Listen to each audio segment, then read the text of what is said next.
Glad you're joining me. And yes, I'm in Tracy's room, but don't tell her. Shh. Okay, it's all right. And what we're going to do is we're going to read a book called Journey to the Cross. And this will be 40 days before Easter. There's 40 chapters, so we're going to read one chapter a day. I'll try to get these posted up on Facebook for you guys. And this is a book that I used to read to Jesse and Tracy. Actually, I used to read it to Philip and Richard and Cody.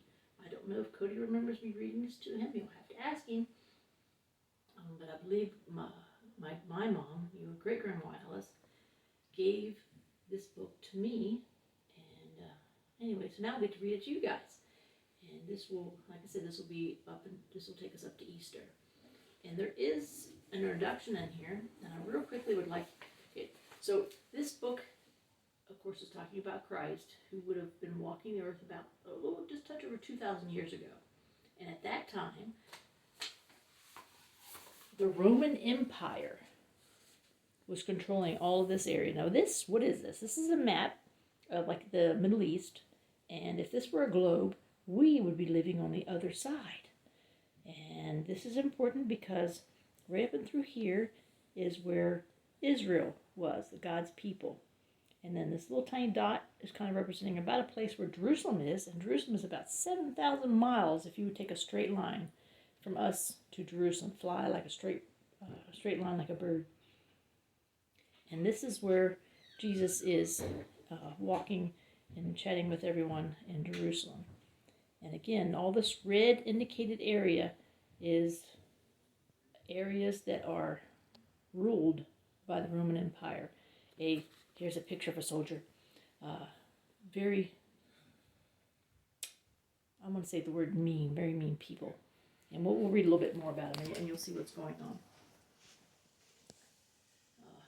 They had all that area that was shown in red, and they had to tax the people. It's pretty much what ruling authorities did back then. They would just tax the people, literally to death. All right, so chapter 1, the plot to kill Jesus. This comes out of the book of John, chapter 11. So if you want to grab your Bible, John chapter 11. I'm not going to read the words directly from the Bible, but this is the story. One day, two sisters named Martha and Mary sent Jesus an urgent message. Their brother Lazarus was sick. When Jesus heard the news, he told his disciples, "This sickness will not end in death. It is for God's glory." But even though Jesus loved Lazarus and his sisters, he did not go to their house right away. He waited 2 days. Finally, Jesus said to his followers, "Our friend Lazarus has fallen asleep, but I'll wake him up. Let us go to Bethany." So they went to the place where Lazarus was buried. Many people also had come to comfort Mary and Martha. When Jesus saw that everyone was weeping, he was deeply moved too, and Jesus wept. People said to each other, "See how much Jesus loved Lazarus. Then why didn't he keep Lazarus from dying?" Then Jesus spoke and said, "Move the stone away." Martha was shocked. "But Lord," she said, "Lazarus has been dead for 4 days. He will smell really bad."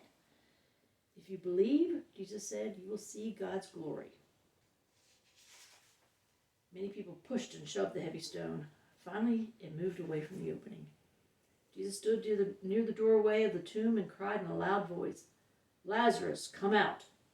And you could hear something stirring back in the tomb. There was the sound of shuffling feet, and Lazarus hobbled out, all wrapped in his burial clothes. "Unwrap him and let him go," said Jesus. Everyone there was amazed.